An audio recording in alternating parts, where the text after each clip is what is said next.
In Assassin's Creed, one of the most fascinating concepts to me has always been assassin hunters. The idea of someone skilled enough to track down, outthink, and defeat fully trained assassins has always been both terrifying and exciting. Assassins are extremely skilled. They're disciplined, highly trained masters of stealth, combat, and survival. So when someone appears in the franchise who can take them down, it's very impressive. Unfortunately, it's been far too long since we've seen a real assassin hunter in the series. But today we're going all the way back to the first one in recorded history. A man so skilled and so ruthless that he made Bion and Aya terrified for their lives. A man who made Templars like Haytham Kenway and Shay Cormac look merciful in comparison. A man capable of single-handedly hunting down the Magi, the direct predecessors to the Hidden Ones, and coming dangerously close to ending their bloodline. If you enjoy Assassin's Creed content like this, be sure to leave a like and subscribe. It lets me know to keep making more deep dives like this. With that being said, let's dive right in. Today we'll be looking at Assassin's Creed Origins and its tie-in novel Desert Oath. In Origins, Bion is described as the last Magi in Egypt. If you're familiar with the lore, the Magi were Egypt's elite protectors. Essentially, they were kind of spiritual ancestors of the Assassin Brotherhood. But that raises a huge question. Where did all the other Magi go? Why is Bion the only one left? The answer is one man, a man named Bion.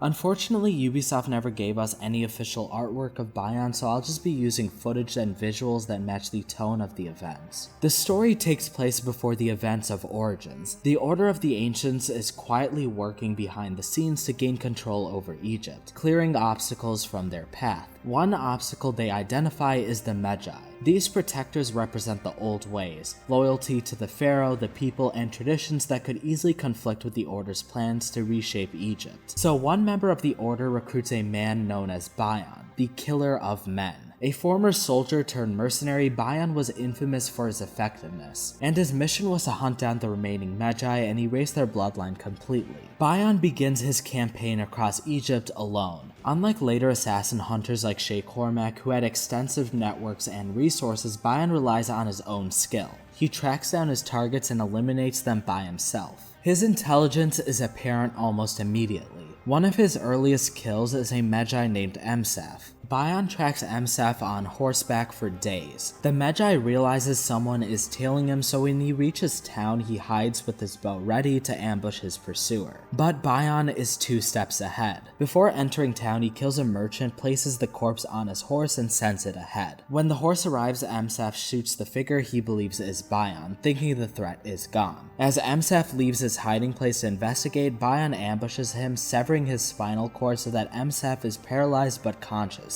After extracting whatever information he can, Bion finishes him by stabbing him in the eye. To make things even more chilling, Bion had already killed Emsaf's family, ensuring that the bloodline could never continue. This is how committed and ruthless he was. And Emsaf was only the beginning. Bion's next victims are a Magi father and son. He infiltrates their home at night, restraining them both. Then he turns to torture, specifically rat torture. For those unfamiliar, rat torture involves placing a rat in a container on someone's body and then heating the container until the rat burrows into the victim to escape the heat. It's obviously very painful.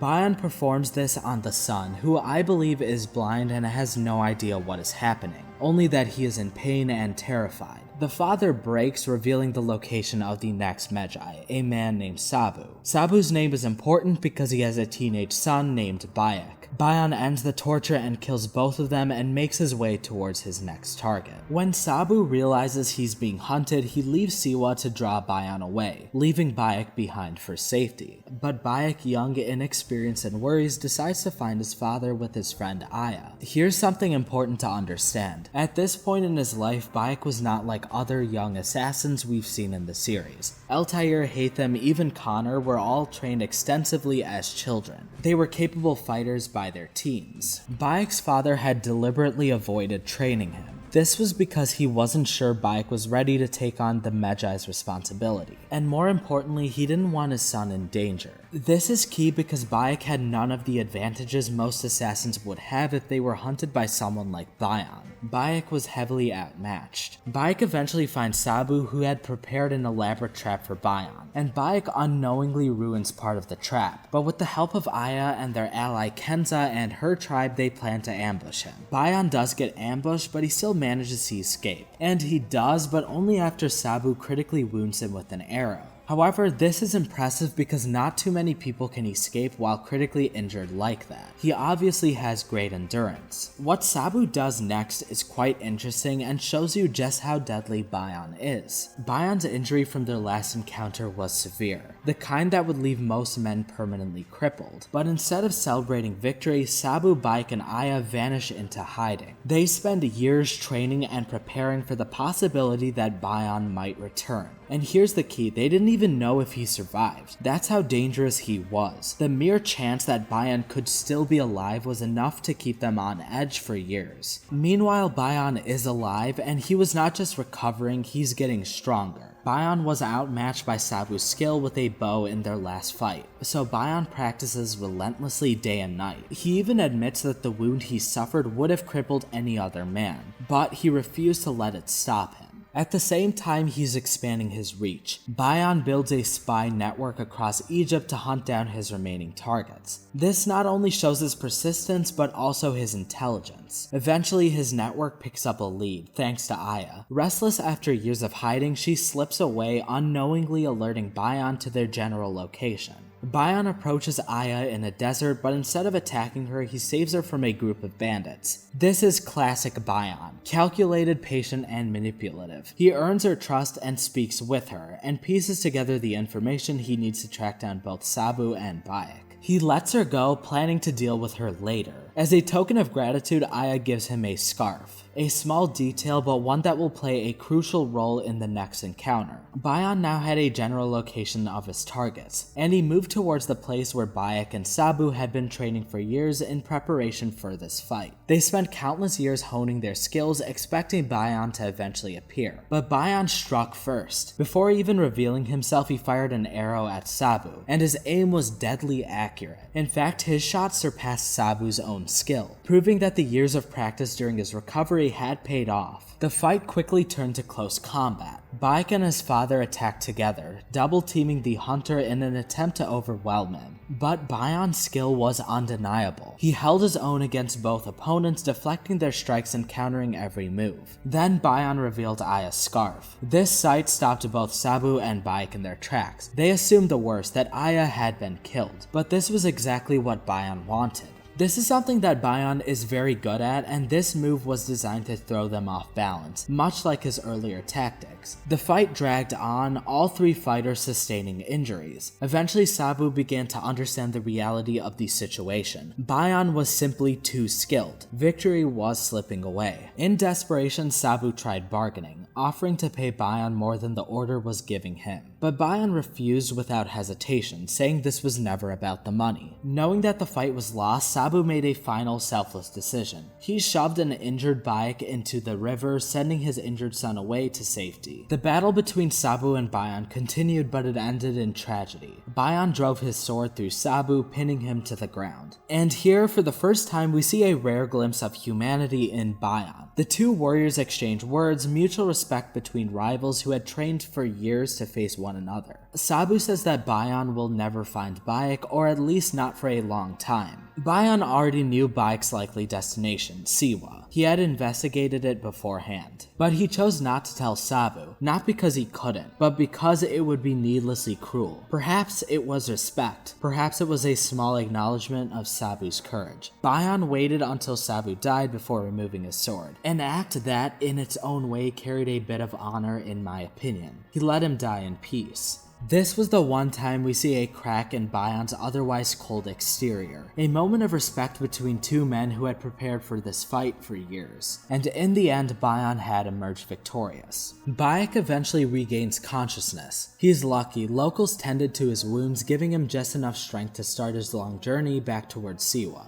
But by the time he arrives, Bion is already there. Bion hasn't fully recovered from his injuries either. His body still bears the damage from his previous fight, but even at less than his full strength, he's still dangerous. He blends into Siwa quietly, asking questions, observing people, and slowly piecing together who he needs to kill. During this time, he crosses paths with Aya again, meeting her family as well. He hides his true purpose, careful not to make his hunt obvious. Instead, he manipulates Aya through casual conversations. But Aya is sharp. She starts to grow uneasy. Little things don't add up. His questions, his movements, there's something dangerous about him. The tension rises when Bion begins heading towards the temple, then suddenly changes direction and starts walking towards WaKy's house. Aya's suspicion turns to panic. If this man is who she thinks, everyone is in danger. Adding to her fear is something she knows all too well. Bion had previously learned that she was pregnant. Given his mission to wipe out the Magi bloodline, there would be no mercy for her or her child. WaKy eventually arrives back in Siwa and reunites with Aya. She warns him about this mysterious man, and WaKy's anger boils over. His father's death is still fresh on his mind, and he was determined to avenge Sabu.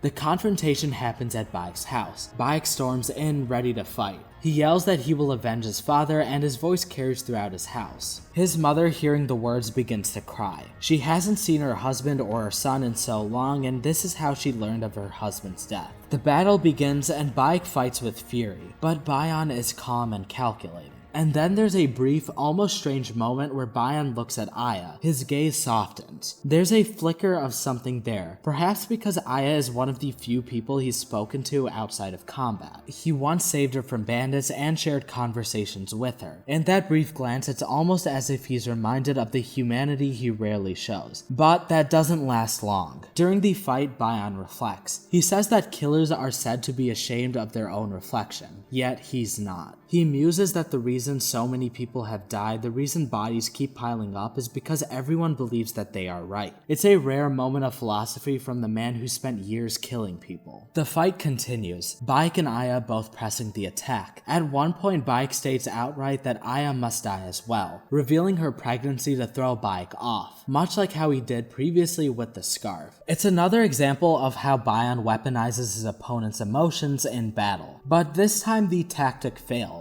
WaKy only fights harder. Even so, Bion's skill and experience make him a deadly opponent, but his earlier injuries are slowing him down. As the fight nears its climax, Bion takes Aya hostage, holding her as a shield to force WaKy into hesitation. It's almost enough, but WaKy's mother stabs Bion in the back, and the blow is fatal. As he collapses, Bion doesn't resist. He reveals the name of the one who hired him, a man named Rhea. He offers the information not because WaKy demands it, but willingly, much like Sabu in their final moments had shown him respect. It's a strangely fitting end in my opinion. Bion dies not as a beaten and savage mercenary begging for mercy, but as a warrior who acknowledges that this long fight is over, and leaves his opponent with the truth. I think he's hoping that it will allow WaKy to have peace. In the weeks that follow Bion's death, WaKy takes time to recover. He now carries the weight of his father's death, the survival of Aya, and the knowledge of the man behind it all, Rhea. Driven by vengeance and duty, WaKy makes his way to Alexandria. It's a dangerous journey, especially for someone still relatively inexperienced in the ways of assassination. But WaKy is now officially a Magi and moves with that dedication. When he finally finds Rhea, he assassinates him in his own home. Rhea becomes WaKy's first kill within the Order of the Ancients, a defining moment that sets WaKy on the path that will shape his entire life. This is only WaKy's second kill ever. Very few people in the Assassin's Creed franchise can claim to have eliminated a Templar or Order member so early in their life. I think it's supposed to hint at the assassin he will eventually become. It's never outright stated, but I believe WaKy saw Rhea's mask after the kill. In Origins, WaKy seems to recognize or at least suspect the figures operating behind the Pharaoh, which could be a direct result of this confrontation.